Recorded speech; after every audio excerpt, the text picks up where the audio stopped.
Thank you very much for this invitation to give this lecture or talk or whatever it is. And I'm most happy that I've come back to this stage. The earlier speaker, and I was the chair for an earlier session a few months back, and I'm happy that she's also here. A lot of friends are also here to listen. Thank you for coming. And I also understand that this is being streamed live, so thank you for everyone who is online as well. This is a very topical area, of course, given that you have the elections coming up in a few weeks from now. A lot of whatever discussion happens on the economy appears to be very polarized. Whatever discussion happens on the economy from the government side appears to play up a very positive feel of the economy and what is happening in the economy and what the government has done in the economy. So it needs a lot of effort to understand or to separate facts from the propaganda in today's times. And what I shall do as a result is fully rely. I'm not going to causations or I'm not going to insinuations or anything of that sort. You will see enormous amounts of graphs and other things in my presentation, which essentially means that I'm just presenting to you official facts of the government. I will not use any data that is not of the government in this presentation. That is something. I'm not going to also use private agency data, which are supposed to be sometimes reliable. CMIE, for example, I'm not going to use CMIE data. I'm going to use only government data in this analysis. So as the title gives away my message, of course, a little bit. Tall claims and bleak realities. I'm going to look at the claims of the government with respect to the economy. You have monthly economic reports put out. You had a budget document. You had a white paper. A lot of these documents essentially puts forward what the government thinks has happened when the dark era ended in 2014 and the era of enlightenment began in 2014, or when the Mughal era came to an end in 2014 and when democracy began in 2014. So a lot of discussion happens as a result with a cutoff point of 2014. I shall also do that in this lecture a little bit. India is going to be the third largest economy in 2028. We are currently the fifth largest and we'll be the third largest. This is essentially coming from a projection of the IMF, International Monetary Fund, which projects India's GDP to cross the 5 trillion mark in 27-28, at which point we will surpass the overall GDP of Germany and Japan and become, which are third and fourth at this point of time, and become third, leaving only United States and China ahead of us at that point of time. That is how we will become the third largest economy of the world in 2027-28. And our Prime Minister keeps on saying, at the end of my third term, right? That is something that he never forgets to mention. So there is a political argument ingrained in that claim or projection as well. These are very clearly political in the sense that we also have an Amritkal propaganda going on, where we are told that when India completes 100 years of its independence in 2047, it is going to become a high-income developed economy. That is the other claim that we have after 27-28. So that is one. And the claim is also made that already India has eliminated extreme poverty. So these are the set of claims that you will see with respect to the size of the economy and how it compares with the major economies of the world. Now, let me tell you a very simple math about growth rates of economy.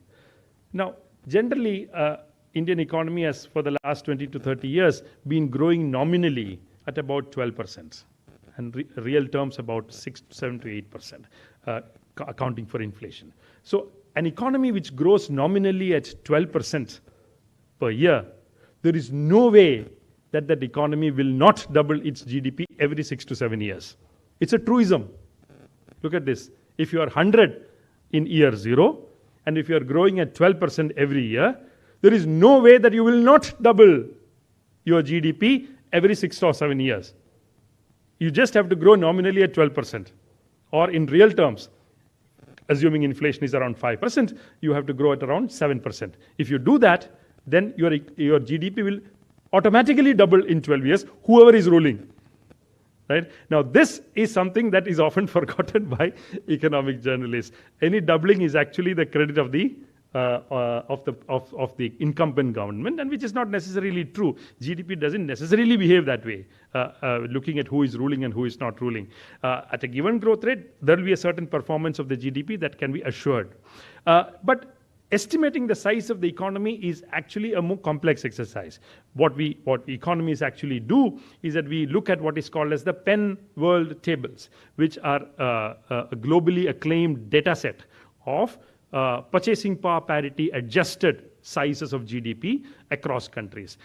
What is purchasing power parity? The famous example, textbook example is a haircut in New York costs more than a haircut in Bishkek. That is the famous example that we give in textbooks, but essentially means that what you can buy with $1 in New York is different from what you can buy with $1 in Bishkek, which essentially means that you will have to adjust for that.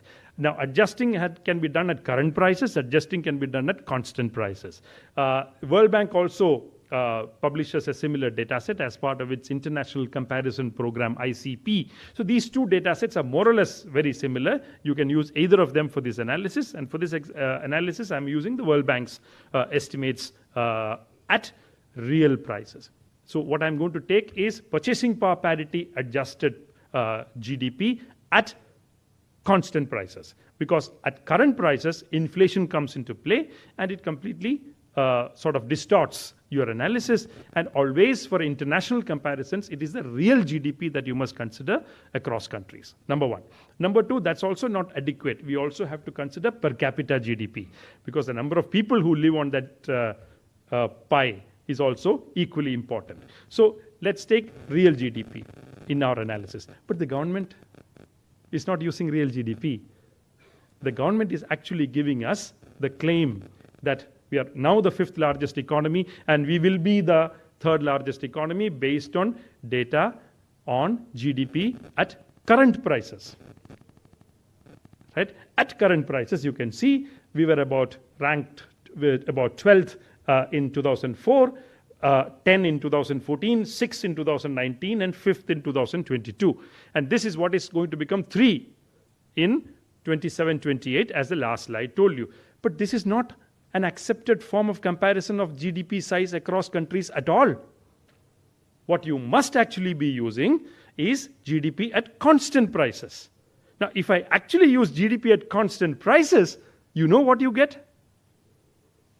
India is already the 3rd largest economy in the world from 2011 onwards. From 2011 onwards, in constant prices, Indian GDP is ranked the 3rd largest in the world already. For the last 12 years, we have been so. Right? And there is no way you are going to become number 2 anytime in the recent future, because the 2 guys ahead of you are United States and China, and it's unlikely that we will ever cross the overall GDP size of those countries unless some 50 to 70 years passes and there's some economic miracle that happens in India during that period. So there is the first point to make is this 3rd largest economy propaganda is based on completely wrong methods. If you actually use constant prices GDP, India is already the 3rd largest economy in the world for the last 12 years. Am I just saying something which never appeared in any newspapers or anything of that sort? No. This is the Hindu newspaper, May 2014. The World Bank released a statement. 2014 was when the 2011 data was put out with a 3-year lag. At that time, the Hindu reported that India became the 3rd largest economy in 2011. And the Congress party, which was ruling at that time, did not miss it. It gave the complete credit of that to Manmohan Singh. Right? In other words, this was well known. This was well known that India is the 3rd largest economy in the world for about 12 years, and you don't see it in any newspaper in the current time. Why is that? Journalists are here, they will explain it better. But the reason why these numbers do not appear in any of the newspapers is very obvious. right? So this is the first point I want to make. India is already the third largest economy in the world, and we are not going to improve our rank anytime in the near future, right? Number one. Number two, take per capita GDP. Now that's a very sad story, right? These are numbers of per capita GDP. India in South Asia has 3 countries ahead of it in per capita GDP. Which are those 3 countries? Maldives, Sri Lanka, and Bhutan are 3 countries which have a higher per capita GDP than India for a significant amount of time already. Right? And you see the other countries at the top which are significantly high. I'll come to those aspects in a while. But the point is, even in South Asia, you are ranked number 4. Even in the SAARC countries, so to say, you are ranked 4th in the level of per capita GDP today. Now, what is your world rank? Your world rank, if you consider about 192 countries, you are ranked currently at 127th in per capita GDP. That's the reality. There are 126 countries ahead of you in the level of per capita GDP in the world, which is shameful for the third largest economy of the world. Right? That is something that is remarkable. Again, this number you will hardly see in newspapers, other than this one, of course, which managed to carry this analysis. And also there is another point, which is that if you calculate per capita GDP at current prices and at constant prices, you see the difference there, right? And this is what I was pointing to in the earlier slide. That is, if you calculate it at current prices, you will see that you are rising much faster. But the real comparison must be at constant prices. And if you take constant prices, your per capita GDP is growing very, very, very slowly as compared to at current prices. Now, what happens to Amrit Kal here? Right? Niti Aayog has a publication where it points out it has certain projections for what happens to the economy and per capita GDP in 2047 and 2050. These are those numbers. In 2050, India's per capita GDP will rise from the present $6,700 to $34,477. At that time, what will be your rank? Currently, it's 127. At that time, go to the other side, your rank will improve from 127 to 90. In other words, when you become a high-income developed country after a lot of Amrit has flown through the streets of India, you will have 89 countries ahead of you in per capita GDP. Now, what kind of high-income developed country is that when you are ranked 90? Right? I'm not going to sort of look down upon it, but the point is to make that we are growing. We have grown very slowly in the past, and it is highly unlikely that our growth rates in the future will take us anywhere near a respectable per capita GDP according to the projections of the Niti Aayog itself. These are Niti Aayog projections, not mine. I told you I will use only government data for this presentation. What do you see here? At that point in 2050, India's per capita GDP or per capita income will only be 65% of what would be China's at that time, and it would only be 33% of what USA's per capita income would be at that time. So you can see the comparisons. Not just that you are 90th ranked, but also you will be far, far away from the per capita incomes of China or USA. You are number 1 and number 2, the 2 countries ahead of you in 2050. Right? You're going to grow very slowly. The incomes of Indians are not going to grow at any significant rate in the next 2 or 3 decades, very clearly. And this is something that is again, something that we must bear in mind when we sort of try to assess the claims of high-income developed country in 2047, 2050, Amrit Kal, and so on. Indian economy has not done well in the past, is not going to do well as good in the near future to take you anywhere near a respectable level in the world. This is the first point that I wanted to make, the size of the economy. Let me come to the second aspect of what I wanted to say, the nature of growth in the Indian economy. Here I shall first begin with a simple graph, which is these are all year-on-year growth rates of quarterly GDP. This is how quarterly GDP has behaved over a period of time. You can see the green line, which is after the new base year was introduced in 2011-12, and the older black one is the older base year.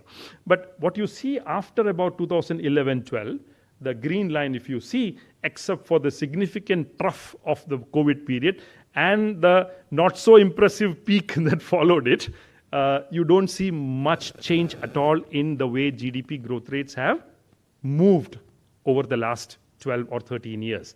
It has largely been flat, as you can see. There is some ups and downs.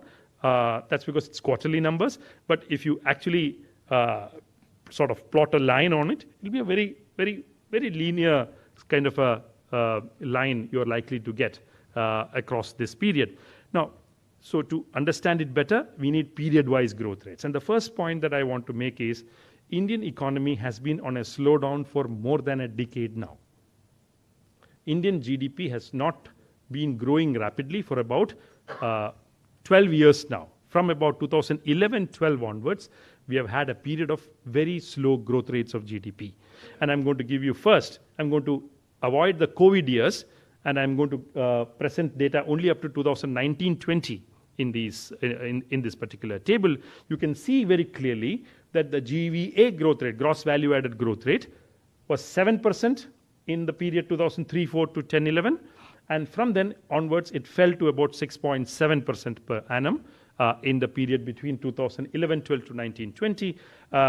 Agriculture fell little bit, 3.4 to 3.3, but industry fell. The growth rates of industrial growth fell very rapidly, from about 9% per annum to about 6% per annum. And the slowdown was also visible in services, 10% to about 8%. Now, this is what you get if you exclude the COVID period. So the first point I wanted to make is the key point here is industrial growth. Industrial growth, which must be high in order to generate productive employment for people, has been growing very slowly in the last decade. And this is not something that started in 2014 or so. It started from 2011-12 onwards. So if you take a sort of whether there was a structural break in growth rates during in that period, yes. So it starts from 2011-12 and the slowdown proceeds throughout the period till 2019-20. Now, let me sort of release the COVID period and actually compute growth rates right up to 2022-23, which is the latest year for which we have good data. If you see, you will see that GVA market prices, because COVID was a period of negative growth rate and then a catch-up of positive, you will see that the growth rates have fallen from 6.52 to 4.98 during the 10 years or 9 years of the present government. Now, that is what you see. So growth rates have been slower in this period. Of course, COVID was a factor, but the government is claiming that we are the fastest growing economy in the world. So it should not be typically visible, but then that's a different story altogether. But the growth rate, a slight increase of growth rate is visible only in agriculture, 3.57 to 4.42. And that's only because we had 2 or 3 good monsoon years during COVID. Okay, our agriculture grew at about 3 to 3.5% for about 2 or 3 consecutive years during COVID. And that's the only reason why that little uptick in agricultural growth rates is visible. And I'm going to soon argue that that does not mean anything, that has not meant anything for incomes of farmers. I'm going to say that very soon.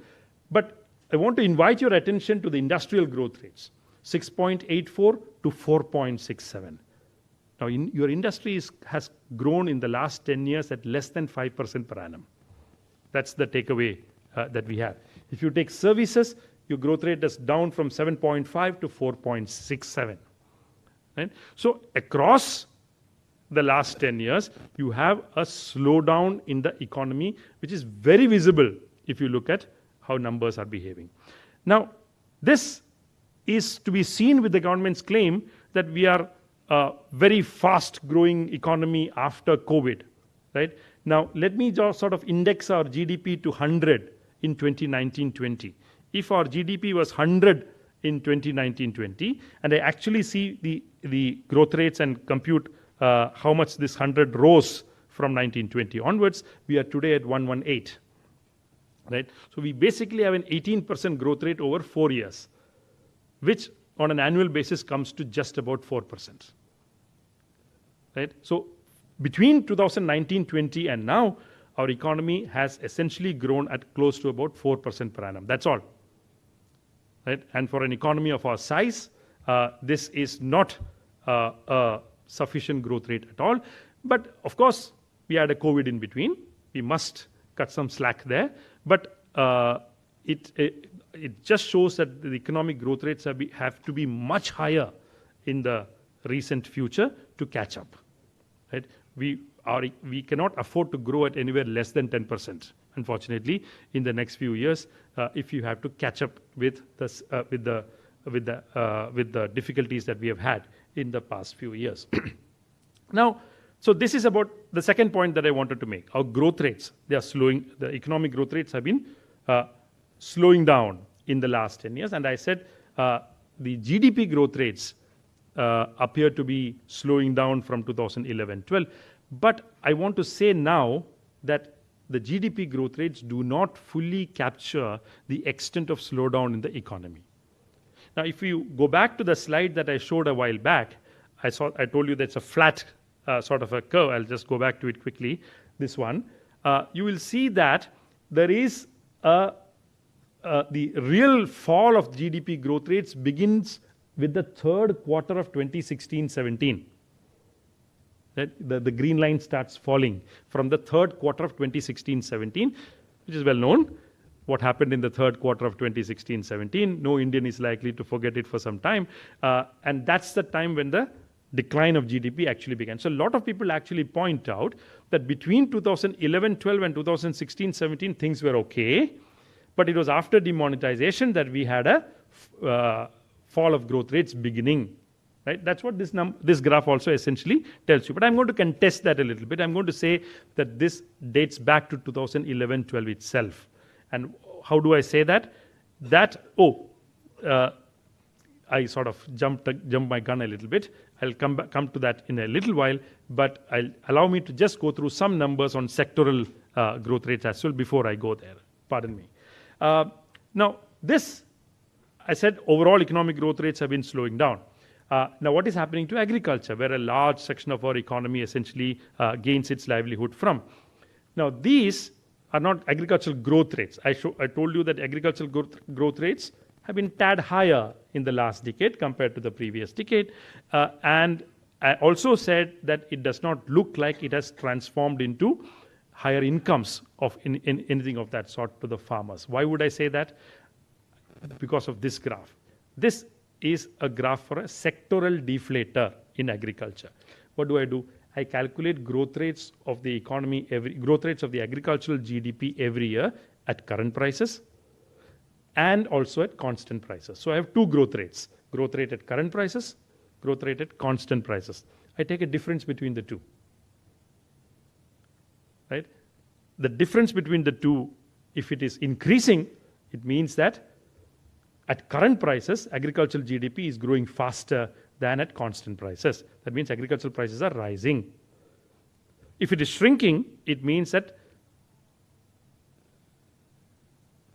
agricultural GDP at current prices are not rising at any significant rates compared to constant prices, which means agricultural prices are depressed, are shrinking, or are falling in relative terms. Essentially, this shows a movement of terms of trade against agriculture. Now, this graph actually tells you that in the 90s, you had a similar situation where the sectoral deflator essentially fell. This was the time we signed the WTO agreement, prices crashed, the agrarian crisis began, farmer suicides began, and so on. So you very clearly see this fall here. And then between 2003-4, or 2-3 and about 2008-9 on 10-11, you had a rise of sectoral GDP. International agricultural prices were rising. Your agricultural prices also rose. So you had a good time in agriculture in the second half of the first decade of the 21st century. Now come to the second decade of the 21st century. This graph begins to plummet again. Essentially, after about 2009-10, agricultural prices have not risen in relative terms at all. The difference between growth rates of agricultural GDP at current prices and constant prices has been increasingly shrinking. In other words, you're not moving away from constant prices at any significant rate when you compute it at current prices. There is no increase of agricultural prices in India in relative terms over the last 10 or 12 years. That is what comes out very clearly from the sectoral deflator numbers. And this is something that has gone hand in hand with a fall of private investment in agriculture. As a share of the agricultural GDP, if you see, nobody is investing in agriculture in the last decade. Private investment in agriculture as a share of agricultural GDP. You can see that number from about 15%, it is now about 11.5%.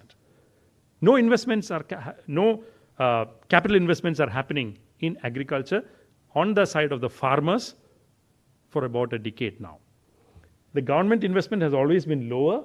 It has been flat. It has not been moving up or down. But private investment, which essentially shows the kind of incentive structure that exists for investment in agriculture, essentially has shrunk significantly over the last decade. Governments can act. It can actually provide farmers, because agricultural prices are not rising, it can actually provide a higher MSP to farmers. But has the government been providing higher MSP to farmers? No. This graph actually tells you that comparing the green and the orange bars, you will see 2003-4 to 12-13 and 13-14 to 23-24, at what rates have MSPs increased at an annual level. If you will see, growth rates of MSP were close to 8 to 9% between 2003-4 and 2012-13, but the growth rates of MSPs have only been about 4 to 5% between 2013-14 and 2023-24. MSPs are also rising very slowly. So farmers are not getting compensated also for the fall of agricultural prices that we saw in the earlier graph. As a result, what is happening is profitability in agriculture is falling. Right? This is simple. If you divide revenues by costs, you'll get a ratio. This is that ratio. You will see this is for paddy. You can see the fall in the last few years. You will see for wheat, it is falling profitability rates. In paddy, if you see, the profitability rates are falling from 2.3 to about 1.8. Right? If you invested 1 rupee, you actually got 2.3 earlier. If you invest 1 rupee, you are getting only 1.9 now. But are your cost of living indices also falling? No, they are rising sharply. Right? So that's indeed the problem in rural areas that you see. So this is paddy, this is wheat. I'll give you some examples here. This is maize, and that is cotton. And for a crop like cotton, you can see the level to which it has sharply fallen, profitability rates. Now, this is what is happening in the economics of agriculture on the other side, which is why you're not surprised at all at a fall of household incomes in farming. This essentially comes from the government situation assessment survey, which calculates monthly income of agricultural households from different sources: cultivation, animal farming, wages, non-farm, total. Right? And the government's claim was we will double real incomes from cultivation between 2015 and 2022. If you actually see the real incomes on that side, you will see what I have circled out. You will see that the real incomes from cultivation have actually fallen in absolute terms. The growth rate is minus 1.4% between 2012-13 and 2018-19. What has significantly risen is wages. In other words, small and marginal farmers, due to inadequate incomes from cultivation, are forced to work for others for wages in order to keep their incomes constant. Right? This kind of a proletarianization of small and marginal farming is a very clear tendency that you see in rural areas over the last few years. So incomes have fallen. Now, come to the industrial sector. I've already said that industrial growth rates have fallen over the last decade. These are numbers on the changes in the index of industrial production. you can very clearly see what is happening after about 2008-9. You will see industrial growth rates have been consistently lower over the last, or more than a decade or so, from about 2009-10 onwards. The industrial growth rates have been averaging at about 3 to 4% for a significant period over the last 10 years. Right? You see a sharp fall and a rise, which is just a cancelling out during COVID, but then it's back to about 5% in the latest year. So industrial growth rates have also been very low. Is India such a remarkable economy that every foreign investor wants to invest in India? No, that's also not true, apparently, because these are numbers of net. That dark line that you see is net FDI. The orange line is FDIs into India, and the sort of brownish color that you see, which is negative, which is going down, is actually FDI flows from India outside. Most of the FDI flows from India are not to invest in factories outside India. Basically, they go to tax havens. Right? They are about 2.5 lakh crore every year goes to Singapore. About 1.5 lakh crore goes to United States. About 1.3 lakh crore goes to United Kingdom. Right? And all these three are the biggest sources of Indian FDI outflow. And you can imagine nobody is taking money to Singapore to build a factory in Singapore, right? From Singapore, it goes to other places and is kept safe for future purposes. So that essentially, if you deduct that, you will see that the black line is actually the net FDI flows. It's actually falling over a period of it. It's been flat and it's been falling in the more recent periods. And this is something that's well recognized, that FDI flows into India are actually plummeting in the more recent periods. That actually shows the last orange line, which is actually an inflow figure only, which is actually falling. So in terms of in sentiments of international investors also, India does not look like a very favorable country to invest in over a decade, if you see behind us. Okay, now I come to the other point that I wanted to make, the major indicators of economic transformation. And I go back to this point that I made, where I said that that green line started dipping from demonetization, the third quarter of 2016-17. But I said that no, I think the decline started much earlier. Right? I shall show you some numbers which will actually show the reasons why I'm arguing so. So this is what is called as the investment rate in the economy. This is the gross capital formation in the economy as a share of India's GDP, which is what economists call as investment rate. If you will see, the investment rate of India was close to 39% in 2011 and 2012. Right? That was the peak that we had, about 39%. You can see after that what has happened. Consistently, the investment rate in India has fallen. From about 39%, it went up to about 28%, and now it's stabilizing at around 32%. Right? So very clearly, you have a loss of about 6 to 7% of the GDP in terms of investment across these 2 points. If I actually assume that India's investment rate was 39% itself, constant at 39% towards the right, up to 23-24, about 96 lakh crore rupees would have been additionally invested in India. Right? Okay, forget 39. I'll bring it down to 36. Suppose it was 36 throughout the last decade and not lower than that as the graph actually shows. About 47 lakh crore rupees would have been invested additionally in India. So that's the kind of investment that we had to forego thanks to this kind of a trend that we see.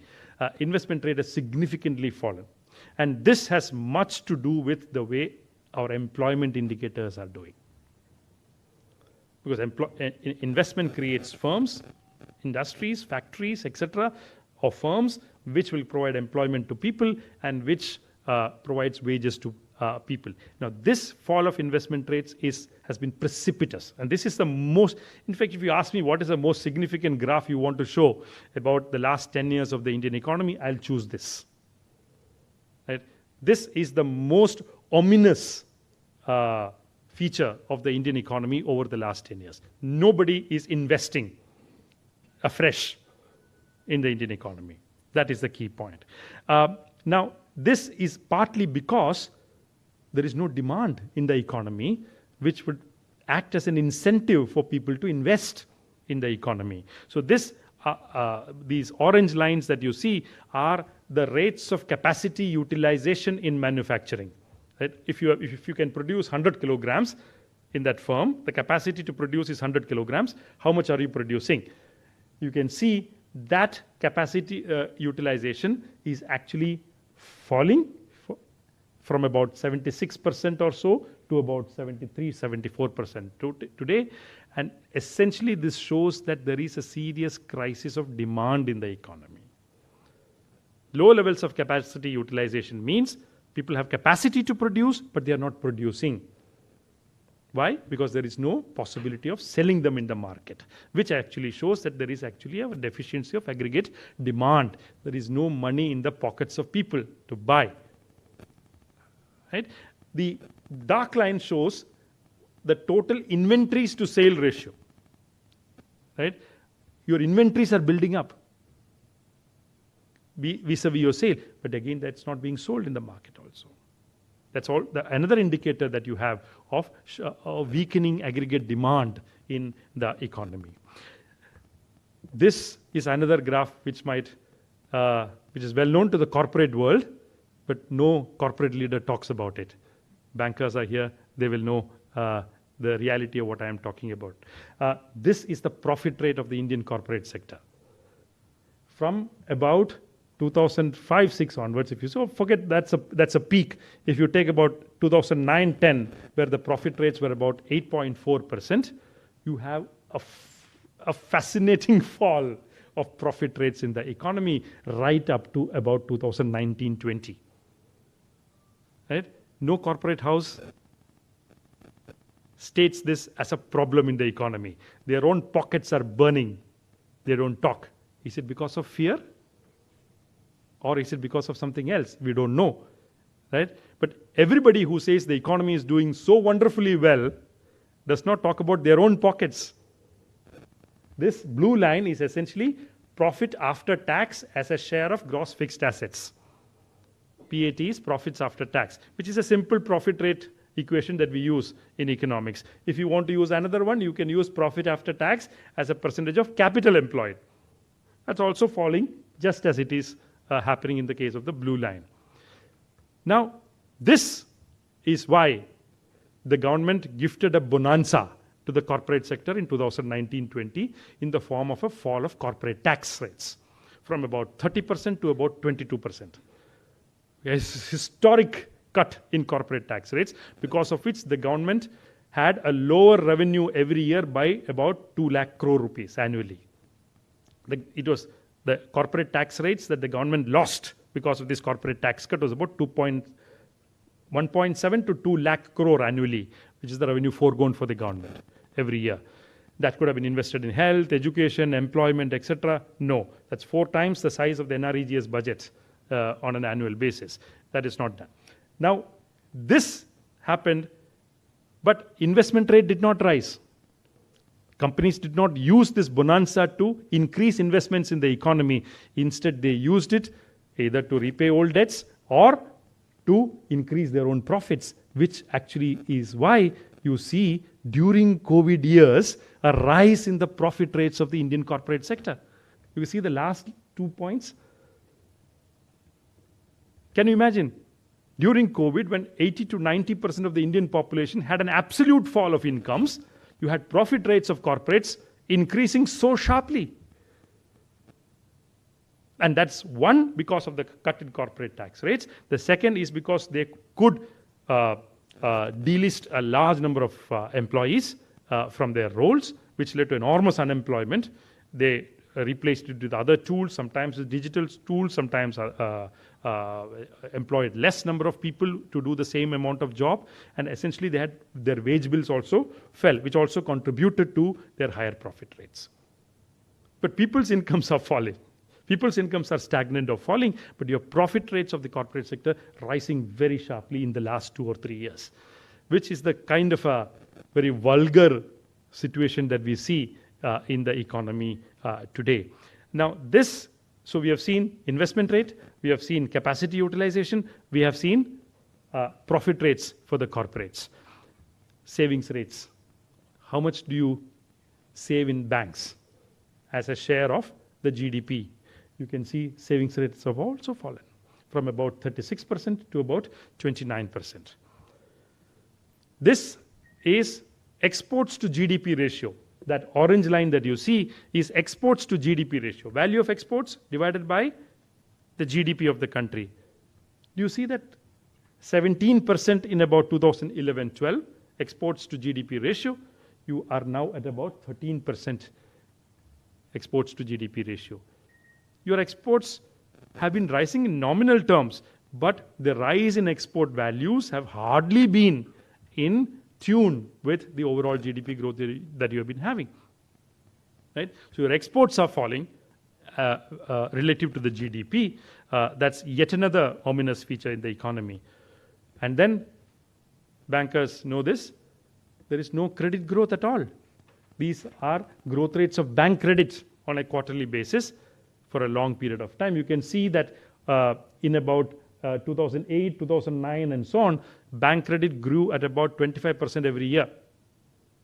Right? But then from that 25% onwards, you've seen a fall and it's never quite recovered. There is some increase after COVID, which is actually a pent-up sort of a demand in the economy, but otherwise it's just a catching up that you see in the last few years. But otherwise, your bank credit is still very sober in terms of growth.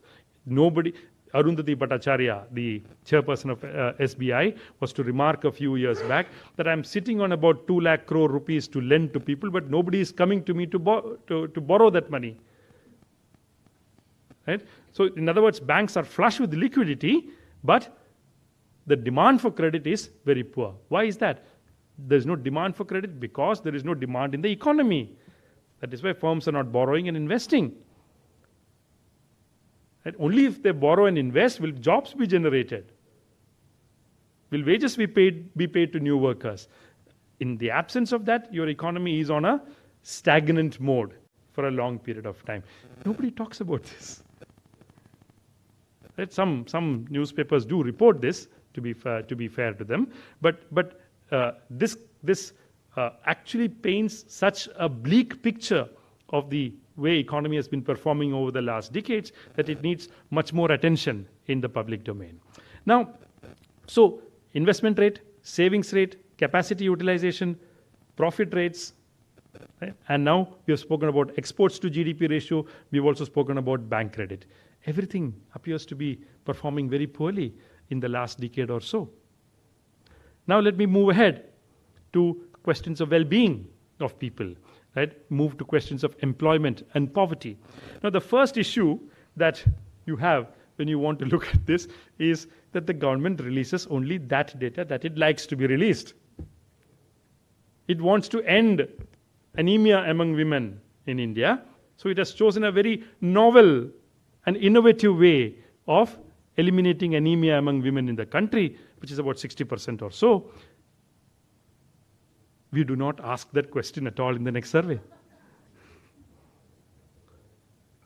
Dr. K.S. James, who was the director of the International Institute of Population Sciences in Chembur, had to vacate his seat. He was unceremoniously suspended. He is a demographer of high caliber. He was suspended, humiliated, because he resisted the exclusion of that question from the National Family Health Survey questionnaire. So if you want to end anemia in the country, delete that question. That is the easiest way to end anemia in this country. Anyway, coming back to employment, the problem that we have is the unemployment situation in India, which was the original survey of the NSS, was there till 2011-12.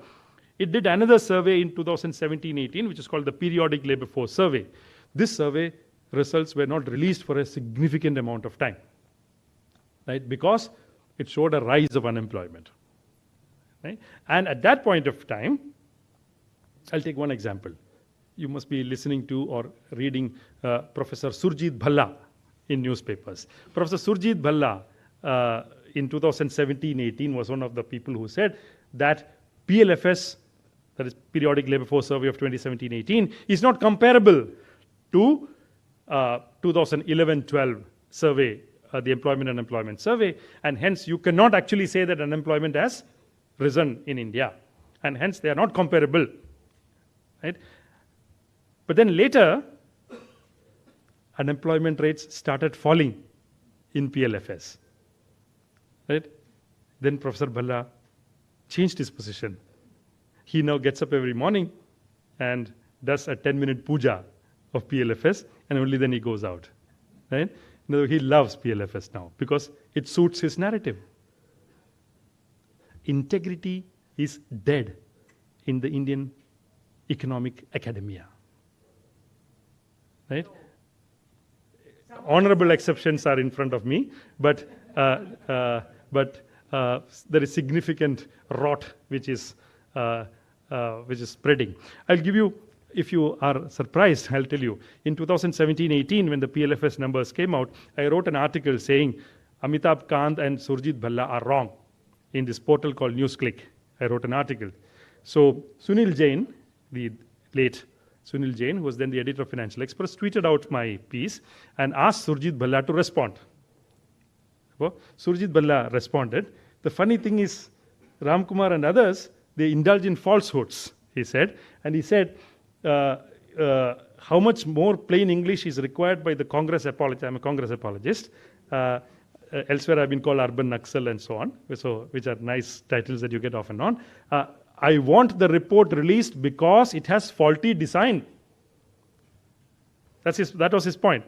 I want the data release so that people will know how bad that survey is, why it is not comparable. That was his point.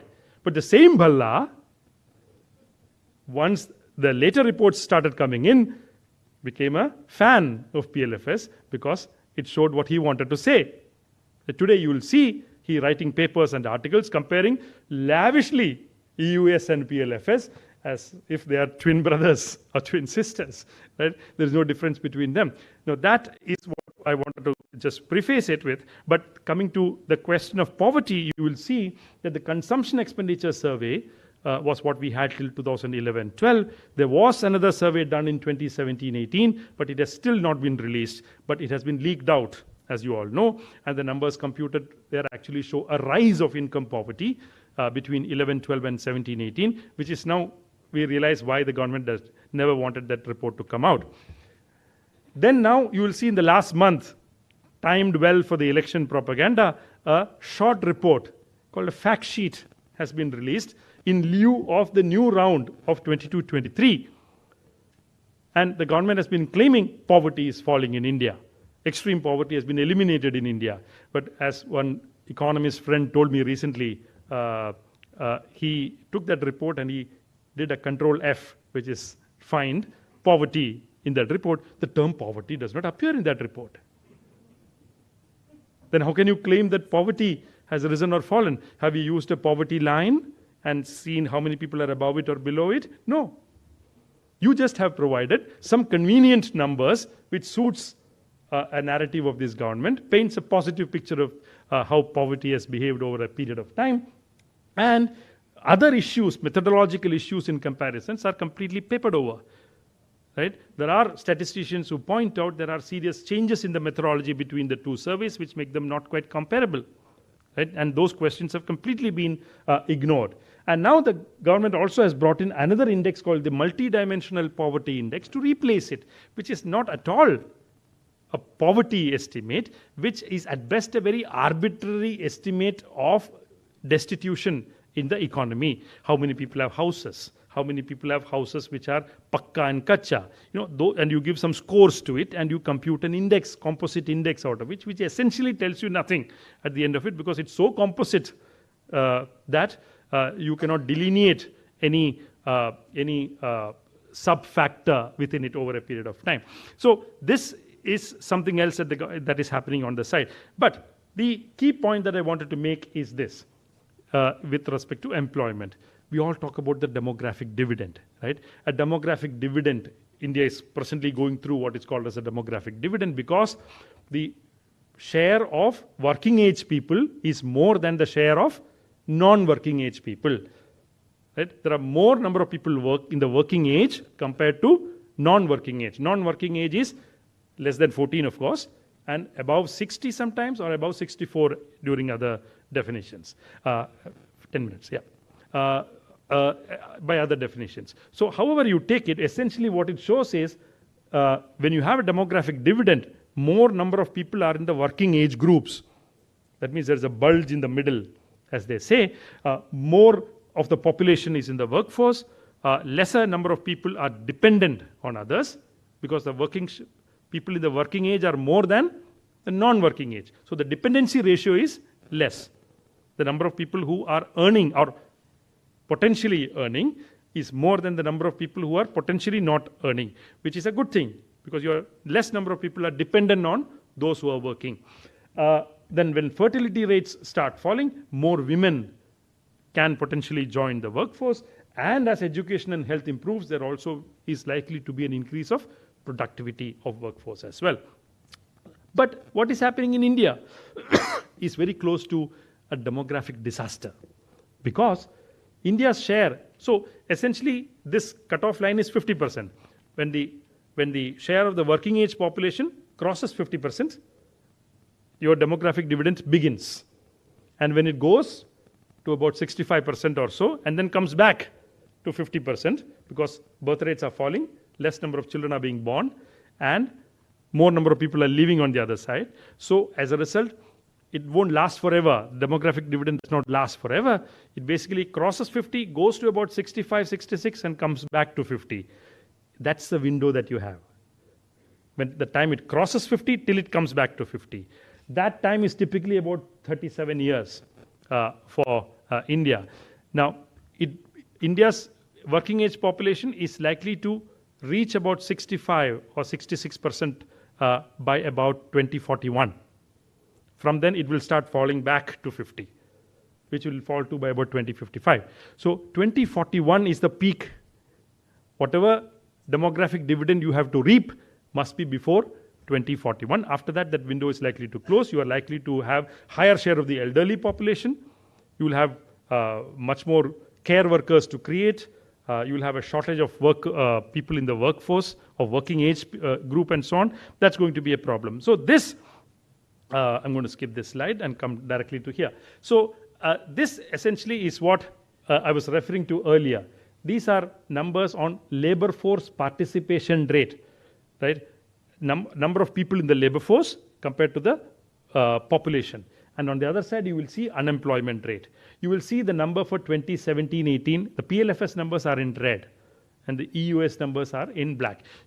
This is the reason why the government did not want the 2017 report to come out very clearly, because the labor force participation rate, number of people in the labor force as compared to the population, fell from 39.5 to 36.9, leading to a rise of unemployment from 2.2% to 6.1%. 45-year-old high in unemployment and so on we saw in the newspapers. That's 6.1%, right? Then what has happened is the numbers have slowly begun to rise from there.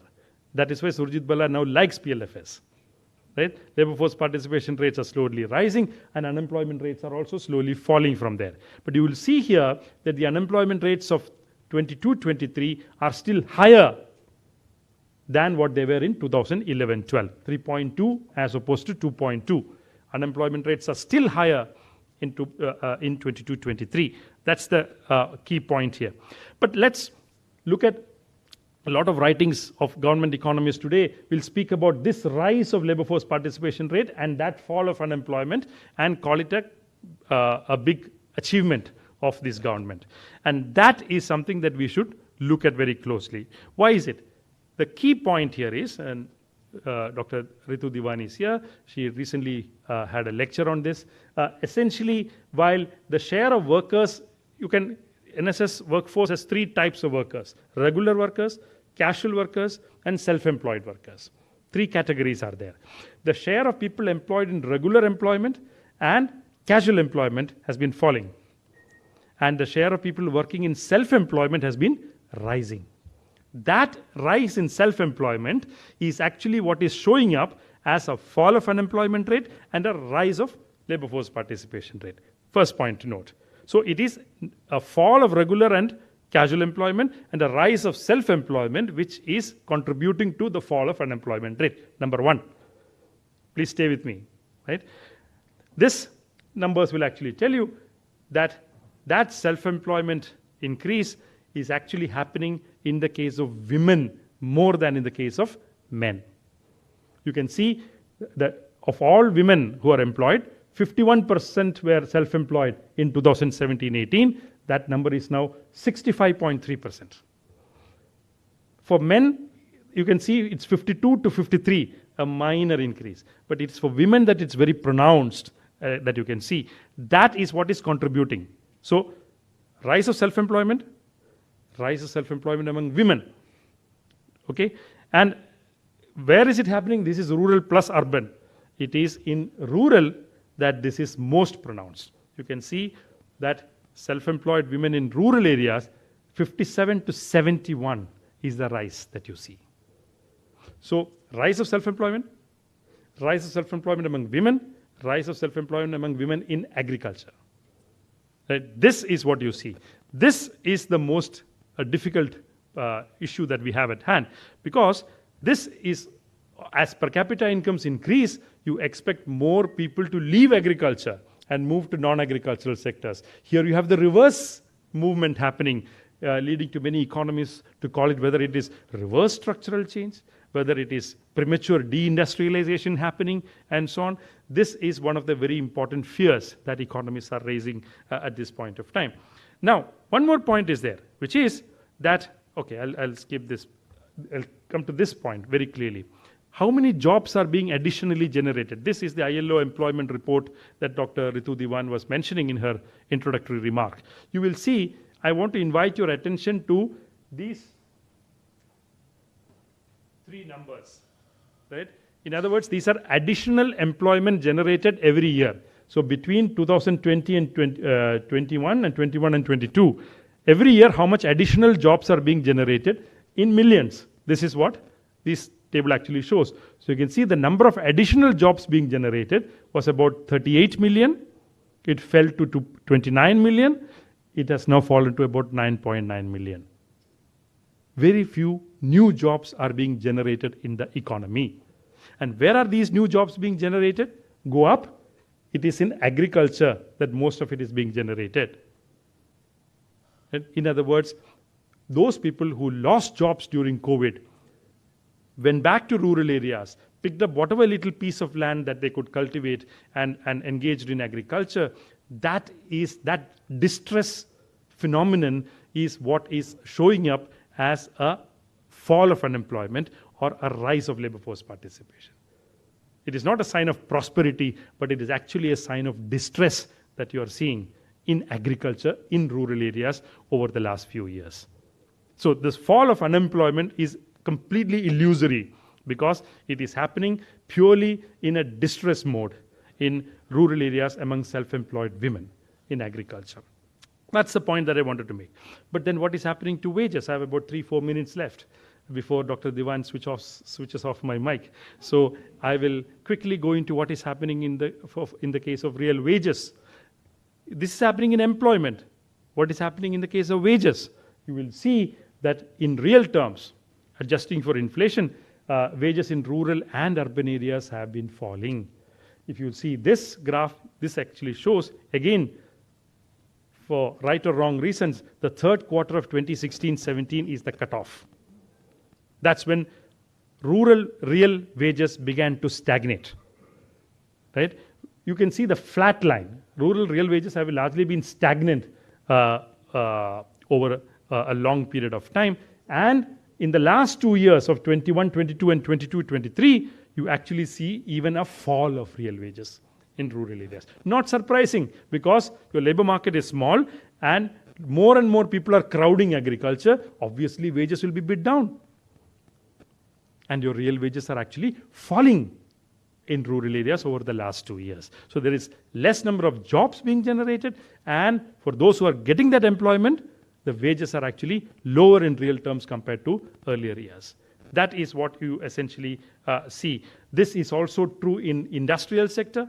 plantation sector, mining sector, manufacturing sector, these are all yearly growth rates of real wages. You can see a lot of negative numbers in this table, which essentially shows that real wages have been falling in absolute terms in those years. So in all these sectors also wages have been falling. The ILO employment report also provides some numbers on this. The title is ILO employment. Institute of Human Development, of which Professor Diwan is the visiting professor, has authored that report. So I'll be full disclosure out there, right? So that also shows a fall of wages in different categories. But this is the most striking table I saw in that ILO employment report. Share of workers who are not getting minimum wage. Now, how can this be true? In agriculture, 73.9% of workers do not get minimum wage. In construction, 27% do not get. Among all together, about 40% are not getting minimum wages. So wages are not just falling, but they are falling from levels which were lower than minimum wage to begin with. Right? This is yet another striking feature of wage payments that you essentially see. Now, because I am short of time, I'm going to slowly begin to wrap up. I'm going to go to my very last point. I had something to say about mudra. Done? Okay. Okay. Thank you. Thank you very much. What is the government doing in this situation? The question to ask is the fiscal policy of the government being counter-cyclical? Counter-cyclical in the sense because demand is falling, employment is falling. Is the government coming in? The chief economic advisor, Dr. Anantha Nageeshwaran, is on record that the government has nothing to do with employment. You saw that in the newspapers last week? He was releasing your report, by the way. On a report release. Yes, he was giving a... Actually there to release a report on employment that he says government has nothing to do with employment. So it is not the government jobs to increase employment in the economy. That was his point. So that gives away my conclusion, but that is essentially what the government has been doing, because the fiscal policy of these are two simple graphs. Expenditure to GDP ratio of the government on the left side. Okay? Total expenditure of the government as a share of India's GDP. It should typically rise if you have a demand problem in the economy. That's what Lord Keynes famously said in the 1930s.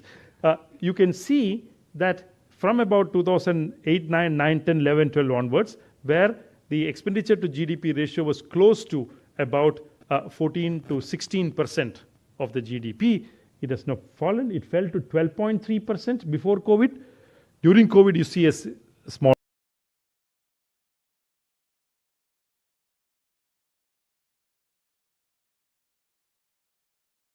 rise. Expenditure to GDP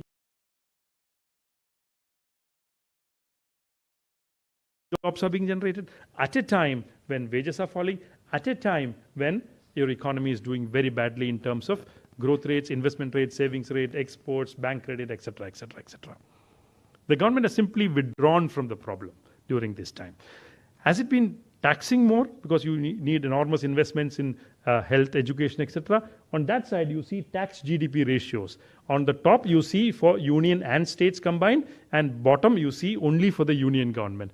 They are largely flat at about 10.2% to 10.5% over the last 10 to 12 years. So every month you take the newspapers and you will see this month's GST collections are record high. Right? That's a very typical newspaper headline that you will see. I saw it yesterday as well. Essentially, it means nothing as long as it does not lead to a rise of that graph. Your tax to GDP ratio must rise. It is not rising because A, you have cut your corporate tax rates significantly. Rupees 2 lakh crore, close to it, is being lost every year. You have no inheritance tax. Sab baap ka mal hai, right? You have no wealth tax. You have no forms of taxation to reduce inequality in the economy. No progressive forms of taxation are anymore there. You actually today collect more and more from indirect taxes than from direct taxes, which are regressive rather than progressive. Essentially because of that and other reasons, your tax to GDP ratio is flat. right? So government has no money. So the government functions based on either taxation money or borrowing. There are only two forms of revenue possible for the government. Your tax revenue is actually stagnant. Your borrowings are going to come down drastically because you have a fiscal deficit target to meet, and as a result, your expenditures are going to fall. So government is typically not in the game of reviving the economy at all. Anantha Nageshwaran is saying a fact. Right? That has been the government's position for a long period of time. Now the government has one last claim. That's my last slide. It is saying that, we have increased capital expenditure significantly. That is another claim that you will see in most newspapers. Now this essentially is the claim of the government. The government is claiming that between about 2018-19 and 23-24, our capital expenditure through the budget has increased by 25%. That's a claim of the government. Okay? Why is the claim wrong? There was a disgruntled IAS officer who was the finance secretary inside this government called Subhash Chandra Garg. Okay? He lost his job when Nirmala Sitharaman came, and from that time onwards, he has been giving out state secrets through his newspaper articles. Right? And this is one of them. He wrote this in Quint soon after the budget came. And essentially, he's pointing out that this 25% rise in capital expenditure claim is completely bogus. Right? Why does he say so?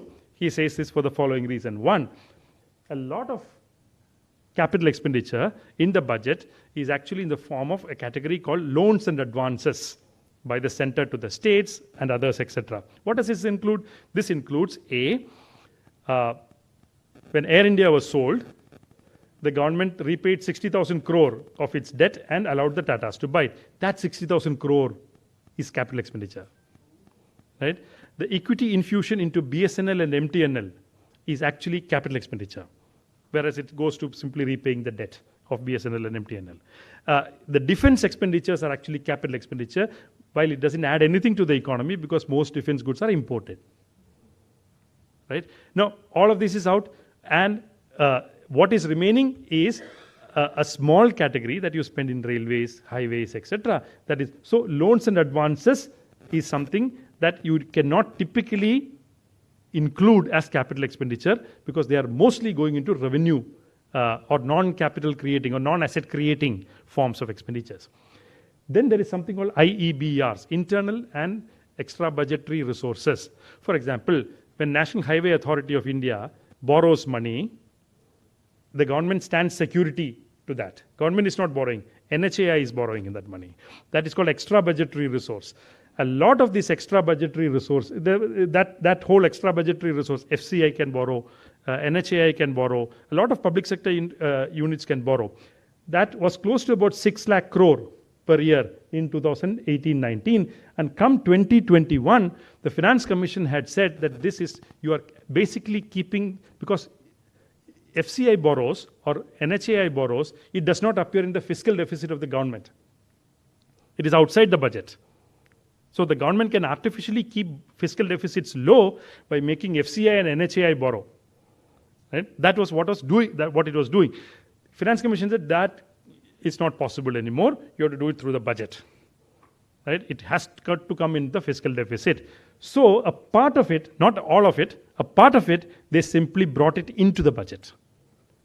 So you can see that 6.07, 6.41, suddenly falling to 4.77, and then 4.37, then again to 3.63 and so on. That fall is because that capital expenditure is being simply transferred into this column. From column number 4 to column number 2, which comes up as a rise of column number 2 and a rise in budgetary capital expenditure, which is actually not real because that was already happening in that column. Right? And Garg tells us that the actual capital expenditure, if you want to compute, it must be column number 2 plus column number 4 minus column number 3. And when he recalculates capital expenditure like that, the 25% growth rate plummets to 5% growth rate.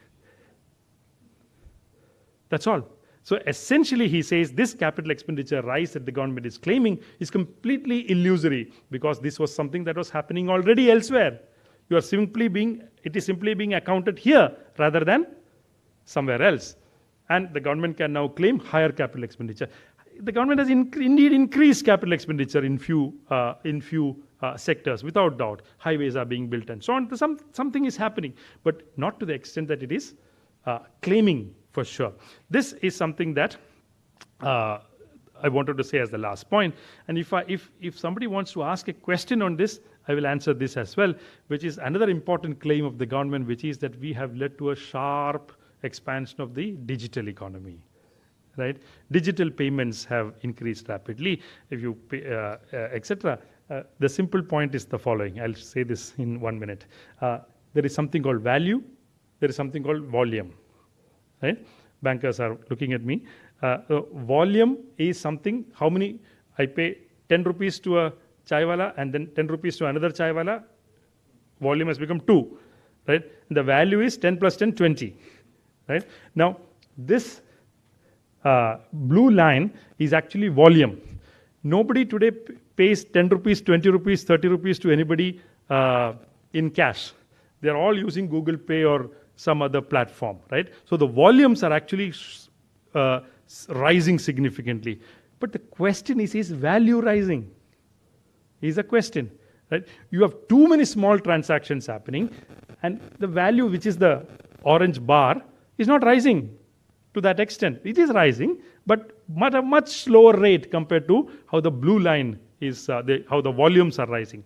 As a result, I simply calculated the rupees transacted per payment. That is volume divided by, value divided by volume. Right? One transaction. Look at, this is what you get. Right? One transaction on an average was about 1,55,000 rupees in 2015-16, which is now about 18,000 rupees only. In other words, what you see is a large number of very small transactions paid to the auto wala, to the taxi driver, to the tea stall, restaurant, etc. This is not digital economy if you want to increase the efficiency of the economy as a whole. The efficiency of the economy is here, which is the famous cash to GDP ratio. Your cash to GDP ratio is actually rising because the big payments, not 10 rupee, 20 rupee payments, the big payments are still happening apparently in cash. Right? The government said during demonetization that 12% cash to GDP ratio is very high. It must come down. You may remember those who followed those debates. And during the first year of demonetization, it came down to 8.7 because it sucked out all the cash. Right? And then it slowly remonetized. People started accumulating cash.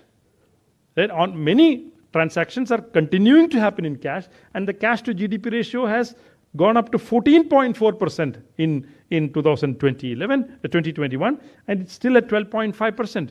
Cash to GDP ratio has actually risen and not fallen. Now, this is a very important indicator of digitalization in the economy, digital payments. If large quantity transactions, large value transactions are still happening in cash, where is the digitalization that we are talking about? It appears again to be yet another illusion. Now, to conclude, let me say just a few points. So the tall claims of the government about the economy appear to be exaggerations. The economy has been slowing down over the past decade. Investment rates, savings rate, exports, bank credit, all of that has fallen. Employment and poverty continue to be areas of concern. And the slowdown was, of course, exacerbated by demonetization, GST reform, COVID, the response to COVID pandemic, and so on. And the economy also shows no decisive signs of a revival or resurgence.